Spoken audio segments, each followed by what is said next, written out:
प्रिय विद्यार्थियों, आज हम सरकारी आयोग की प्रमुख सिफारिशों के बारे में अध्ययन करेंगे। यह आयोग केंद्र राज्य संबंधों के संपूर्ण ढांचे पर विचार करने के लिए मार्च 1983 में गठित किया गया था। आयोग में 3 सदस्य रखे गए थे और आयोग ने नवंबर 1987 में अपनी रिपोर्ट सरकार को प्रस्तुत की थी।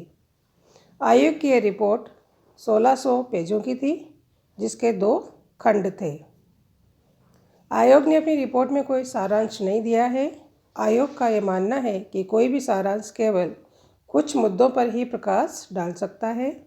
आयोग चाहता है कि उसकी समूची रिपोर्ट को पढ़ा जाए और उसके निष्कर्षों के संदर्भ में समझा जाए। सरकारी आयोग का प्रशासनिक सुधारों से कोई सरोकार नहीं है।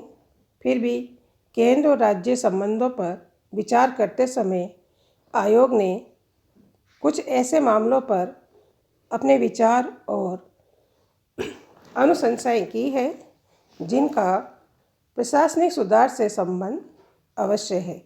जैसे अखिल भारतीय सेवाओं के बारे में आयोग ने सुझाव दिए हैं। वित्त आयोग, योजना आयोग के बारे में आयोग ने अपने सुझाव दिए हैं।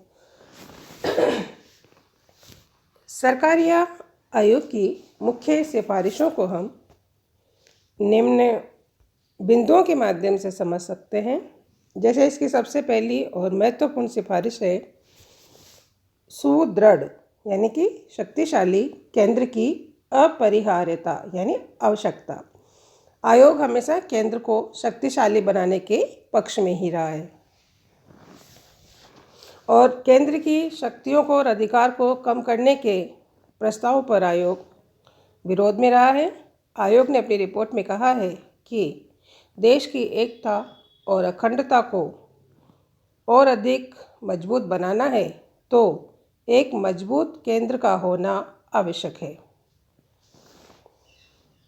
आयोग ने स्पष्ट शब्दों में कहा कि संविधान के मूल स्वरूप में कोई परिवर्तन न किया जाए तो उचित होगा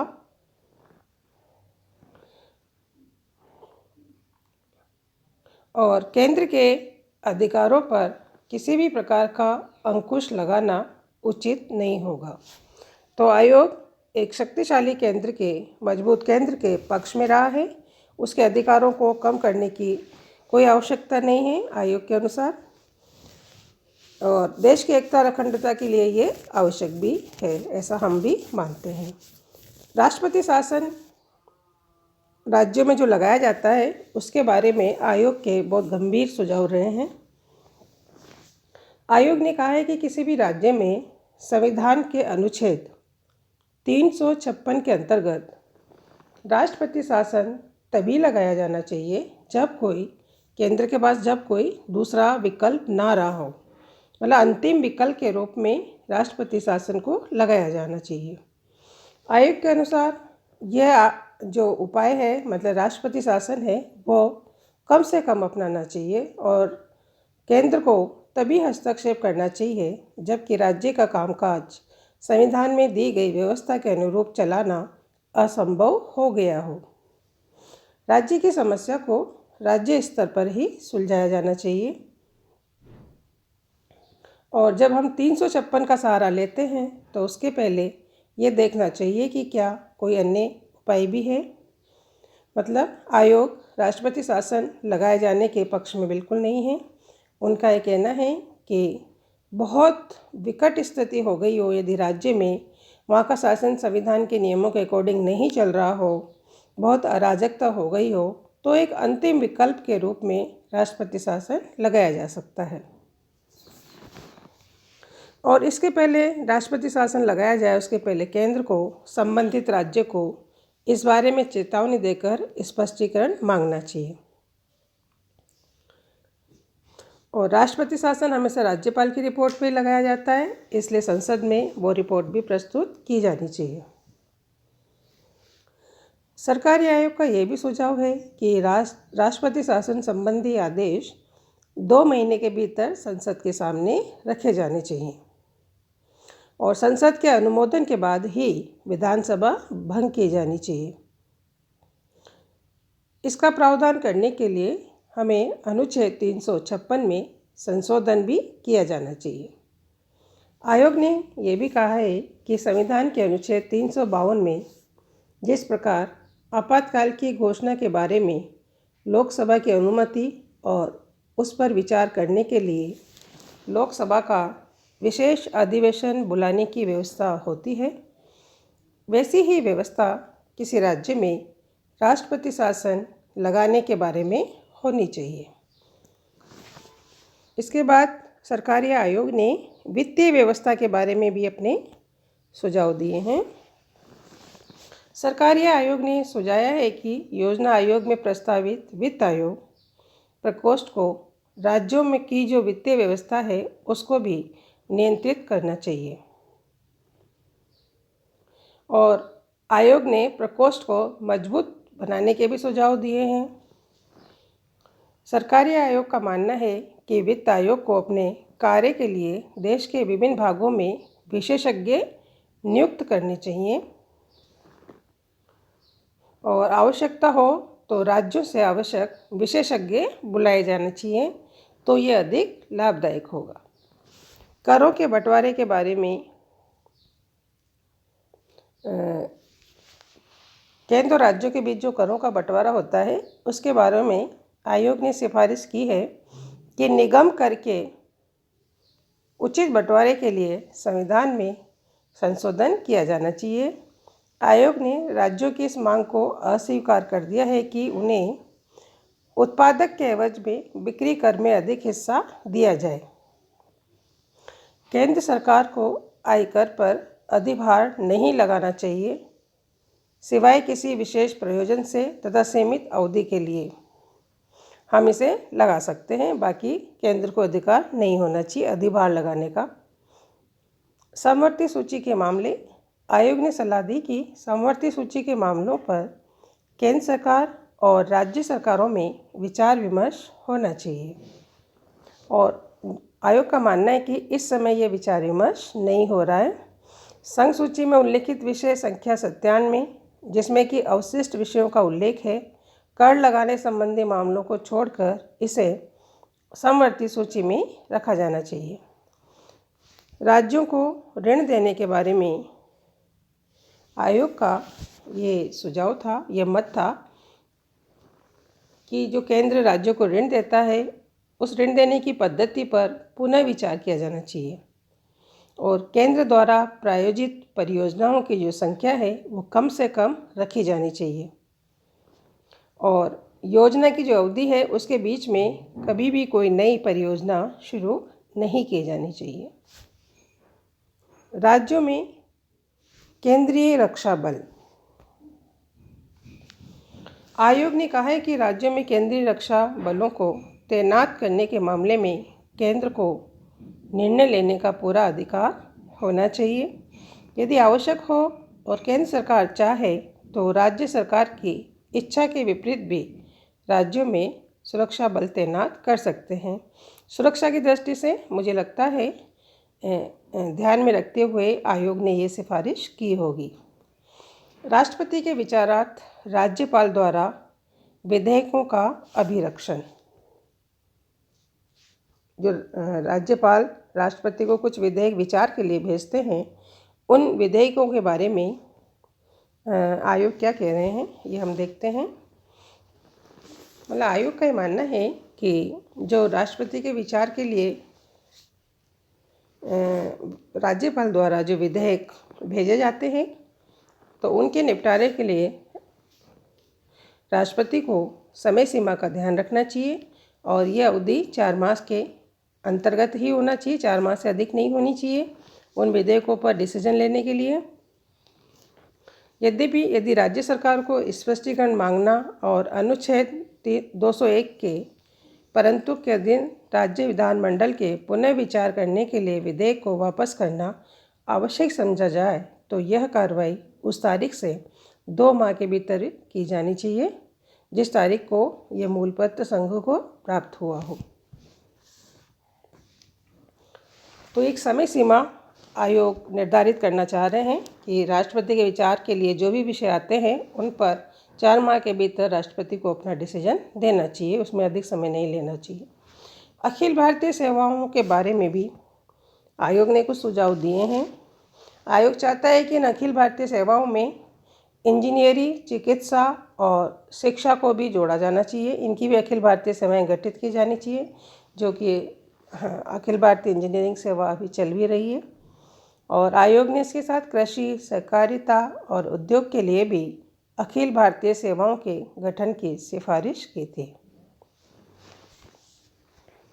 आयोग जो इस मामले में भी अपने सुझाव दे रहा है कि जो केंद्र और राज्य है उन दोनों के बीच समय समय पर सेवाओं को मजबूत बनाने के लिए बातचीत होती रहनी चाहिए और केंद्र में डेपुटेशन पर अपने अफसरों को भेजने के बारे में राज्यों पर अनिवार्यता का अंश होना चाहिए तथा वर्तमान में डेपुटेशन पर भेजे जाने वाले अफसरों को सहमति लेने की प्रक्रिया जो है वो समाप्त होनी चाहिए। मतलब ये है, यहाँ भी आयोग केंद्र के पक्ष में बोलते हुए नज़र आते हैं। उनका ये मानना है कि जो अखिल भारतीय सेवाओं के अधिकारी होते हैं और इन्हें केंद्र में डेपुटेशन पे भेजा जाता है, उस समय ये अनिवार्य होना चाहिए। यदि केंद्र ने कह दिया तो राज्य पे ये अनिवार्य होगा और अफसर की जो सहमति लेने की प्रक्रिया है वो नहीं होनी चाहिए। योजना आयोग के बारे में आयोग के सुझाव हैं। आयोग योजना आयोग को एक स्वायत्त संस्था बनाने के पक्ष में नहीं रहे हैं। आयोग ने अपनी रिपोर्ट में कहा है कि ऐसे स्वायत्त संगठन का कामकाज कानूनी पचड़ों, अड़ियल रोक और पेचीदगियों से ग्रस्त होगा। आयोग का यह मानना है कि योजना आयोग को केंद्रीय सरकार के नियंत्रण से बाहर नहीं होना चाहिए, बल्कि योजना आयोग के कामकाज में और अधिक सुधार लाया जाना चाहिए। सरकारी आयोग की राय में योजना आयोग से विचार विमर्श के संबंध में स्वस्थ परंपरा कायम हो और योजना आयोग के सुझावों को समुचित महत्व दिया जाना चाहिए। इससे आयोग पर केंद्र के प्रभुत्व और उसे केंद्र सरकार के एक भुजा मानने संबंधी सभी शंकाएं दूर हो जाएंगी। सरकारी आयोग का यह भी सुझाव है कि योजना आयोग का जो उपाध्यक्ष होगा वो ख्याति प्राप्त विशेषज्ञ होगा, जो अपनी निष्पक्ष वस्तुनिष्ठता और प्रसिद्धि से केंद्र के साथ ही राज्य सरकारों का भी विश्वास प्राप्त कर सकेगा। आयोग का कहना है कि जो उपाध्यक्ष की नियुक्ति है वो राजनीतिक आधारों पर नहीं की जानी चाहिए। आयोग का यह मानना है कि बड़े स्तर के जो निवेश किए जाते हैं तो वो निवेश के सभी फैसलों से पहले योजना आयोग से अवश्य विचार विमर्श करना चाहिए। राष्ट्रीय विकास परिषद पर आयोग का ये सुझाव है कि इसे और अधिक प्रभावी बनाया जाना चाहिए ताकि केंद्र और राज्य सरकारों के बीच राजनीतिक स्तर की सर्वोच्च संस्था हो सके और इस परिषद का नाम बदलकर इसका राष्ट्रीय आर्थिक एवं विकास परिषद कर दिया जाना चाहिए। अंतर्राज्य परिषद के बारे में आयोग का सुझाव है कि अंतर्राज्य परिषद की स्थापना की जानी चाहिए, क्योंकि केंद्र और राज्य के संबंधों के लिए इस परिषद का होना बहुत आवश्यक है। राज्यपाल के बारे में आयोग ने सुझाव दिया है कि राज्यपाल केंद्र में सत्तारूढ़ पार्टी के अलावा किसी दूसरी पार्टी द्वारा शासित राज्य में केंद्र में सत्तारूढ़ पार्टी के किसी व्यक्ति को राज्यपाल नियुक्त नहीं किया जाना चाहिए। ये बहुत महत्वपूर्ण सुझाव सरकारी आयोग ने उस समय दिया था, किंतु अभी तो इसके विपरीत ही परंपरा चल पड़ी है। वर्तमान में ये देखने को मिलता है कि जो राज्यपाल नियुक्त किए जाते हैं वो सत्तारूढ़ पार्टी के ही व्यक्ति होते हैं जो चुनाव हार चुके होते हैं लेकिन केंद्रीय स्तर पर प्रभावी होते हैं पार्टी के राष्ट्रीय स्तर पर प्रभावी होते हैं तो उन्हें राज्यों में राज्यपाल नियुक्त कर दिया जाता है। जबकि आयोग कह रहा है कि किसी जो केंद्र में सत्तारूढ़ पार्टी है उस पार्टी का व्यक्ति वहाँ नियुक्त नहीं होना चाहिए। राज्यपाल के पद से निवृत्त होने के बाद किसी व्यक्ति को भी लाभ का पद नहीं देना चाहिए। वह केवल राष्ट्रपति और उपराष्ट्रपति का चुनाव लड़ सकता है। दलगत राजनीति में सक्रिय भाग नहीं ले सकता। और आयोग का इस बारे में से सुझाव है कि अनुच्छेद 155 संविधान का जो अनुच्छेद है 155 में संशोधन किया जाना चाहिए और राज्यपाल की नियुक्ति के बारे में राज्य के मुख्यमंत्री से सलाह मशवरा करना चाहिए। यह आवश्यक होगा, यह वांछनीय होगा कि किसी व्यक्ति को ऐसे किसी राज्य के राज्यपाल के रूप में नियुक्त न किया जाए जो केंद्र में सत्तारूढ़ पार्टी का राजनीतिज्ञ हो। जिस राज्य का शासन किसी अन्य पार्टी द्वारा चलाया जा रहा हो अथवा अन्य पार्टियों के मेलजोल से चलाया जा रहा हो, तो ऐसे राज्य में सत्तारूढ़ पार्टी का व्यक्ति वहाँ पर राज्यपाल नियुक्त नहीं किया जाना चाहिए।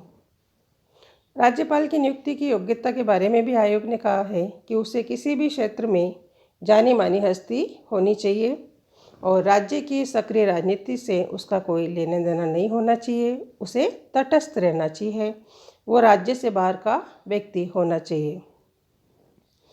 आयोग का मानना है कि वो एक ऐसा व्यक्ति हो जिसने राजनीति में सक्रिय भाग नहीं लिया हो और एक प्रसिद्ध हस्ती रहे हों।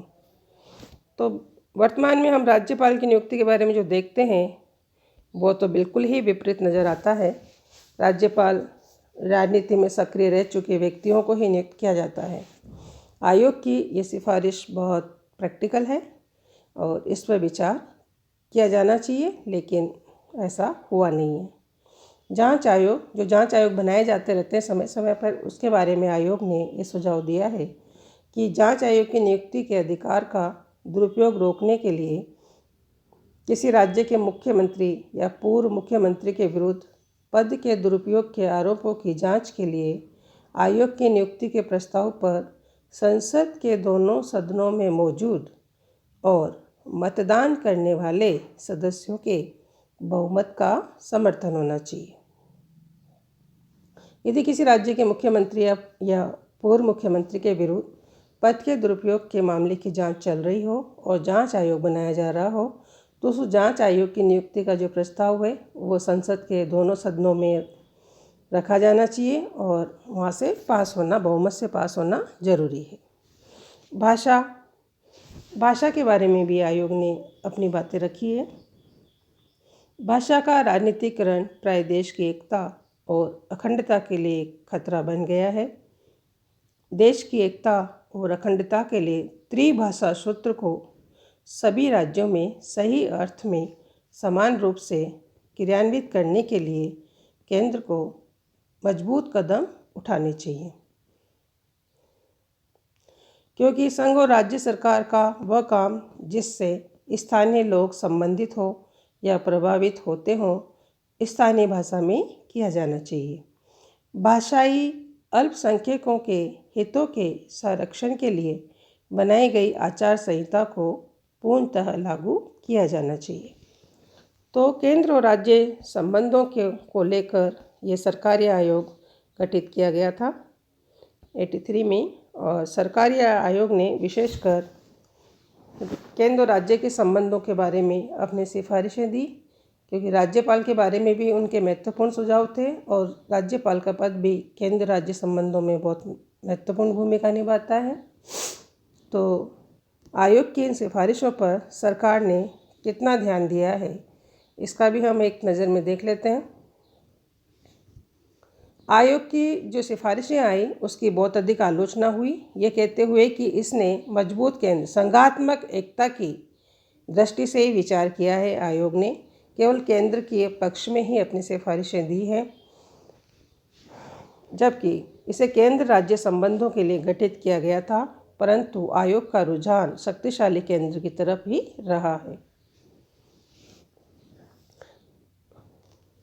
आयोग ने केंद्र राज्य के संबंधों पर संघात्मक एकता की दृष्टि से विचार नहीं किया है। कमीशन ने राज्यों को शिक्षा, श्रम, विद्युत आदि कोई भी नए विषय हस्तांतरित करने से इनकार कर दिया। कमीशन ने राज्य सरकार को कर लगाने के अधिकार देने से भी इनकार कर दिया था। ऐसा लगता है कि सरकारी आयोग मजबूत और निरंकुश केंद्र की सार्वभौमिकता को मान्य करके चला है, इसलिए केंद्र की शक्ति, अधिकार और सत्ता में कहीं कमी न आए, यही आयोग का प्रयास रहा है। आयोग ने नए राज्यों के निर्माण, पुराने राज्यों के पुनर्गठन, राज्यों के स्वायत्त शासन को शक्तिशाली बनाने आदि के बारे में कुछ भी नहीं सोचा है। सरकारी आयोग की जो सिफारिश है उनके क्रियान्वयन पर आम सहमति हो गई थी। अधिकांश सिफारिशों पर सरकारी आयोग ने कुल 247 सिफारिशें की थी और इन सिफारिशों में से परिषद, प्रशासनिक मंत्रालय द्वारा 62 सिफारिशें स्वीकार नहीं की गई, 179 क्रियान्वित हो गई है तथा संबंधित प्रशासनिक मंत्रालय में 6 सिफारिशें क्रियान्वयन के विभिन्न स्तरों पर है। ये इसका स्टेटस है। तो आज हमने सरकारी आयोग की सिफारिशों को देखा। ये केंद्र राज्यों के संबंधों को और दृढ़ करने की दृष्टि से बनाया गया था कि कैसे इनके संबंध, क्योंकि हमारे यहाँ संघात्मक शासन व्यवस्था है जहाँ पर केंद्र और राज्यों की अपनी अपनी भूमिका है। तो ये आज हमने प्रशासनिक सुधार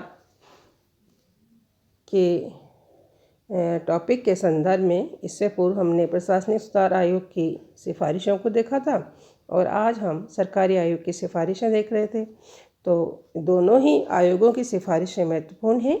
आप लोगों को बहुत समझ में भी आ गई होंगी। धन्यवाद।